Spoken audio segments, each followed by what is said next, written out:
Here the limitation is only one fault is to be expected to occur at one time. What is the second limitation? Faults other than the stuck at faults other than the stuck at faults may occur to show up as once again to show up as stuck at fault, but at some other location. So which is very cumbersome to find out where the stuck at fault is there and which one is not. Okay, large fault detection is not possible at the same time. So the point is, so why the large fault detection is not possible? Because the same test vector may find out the multiple, may detect the multiple faults. Okay, but it cannot cover all the faults. Okay, so large number of fault detection is not possible here. Okay. So these are some limitations for the circuit. Now circuit enhancements needed.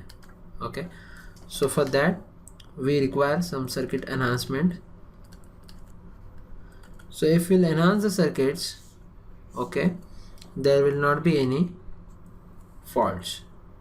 You can reduce the number of faults. Okay, instead of getting 100% reduction, you'll get some reduction. So insertion of test points is the first point. Insertion of test points. What will happen if we insert some test points at particular locations in the level? Level 1, level 2, level 3 of the implementation circuit is there. So you have to put some insertion test points. Now that test point, the output should be specific for a particular input. So if you know that test points, the number of the smallest subset of the test vector which we need to find out the faults will be reduced. Okay, or a very much extent.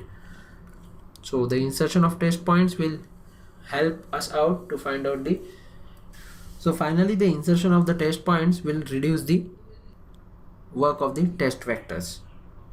The second point is the pin amplification is needed.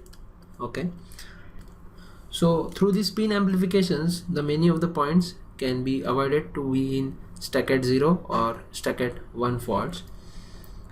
Third one is we can have the test modes.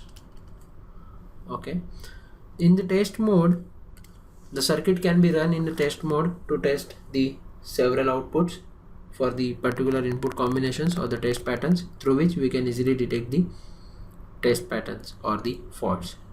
Okay, and the last, we can have the scan chains. So for the particular inputs, we can scan the output, how the output is changing for the particular set of inputs, through which we can generate the number of patterns to test a particular circuit. So this is all about the test pattern generation in the fault detection sections of the digital circuits.